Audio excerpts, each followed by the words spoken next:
México no es el problema Co.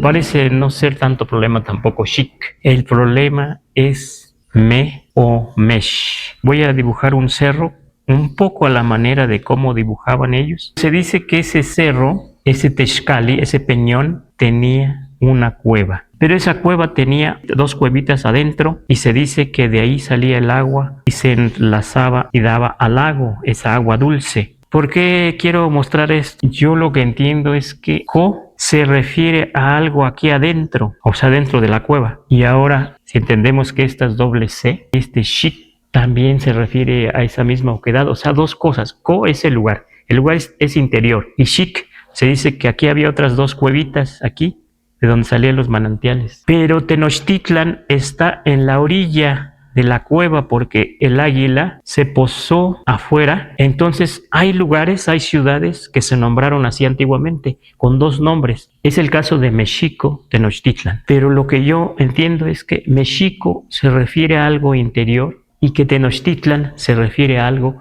exterior. Pero se complementan, ¿verdad? Y por eso entonces creo que no basta poner solo Mexico, sino para describir un poco más ahí donde fundaron, ponen dos palabras. Porque ahí es donde dice la crónica Mexicayotl que empiezan su pueblo a las primeras construcciones de piedra, adoratorio, para Huitzilopochtli, aquí junto al nopal, junto al árbol de tunas duras, junto al Tenochtli, por eso entonces Tenochtitlan.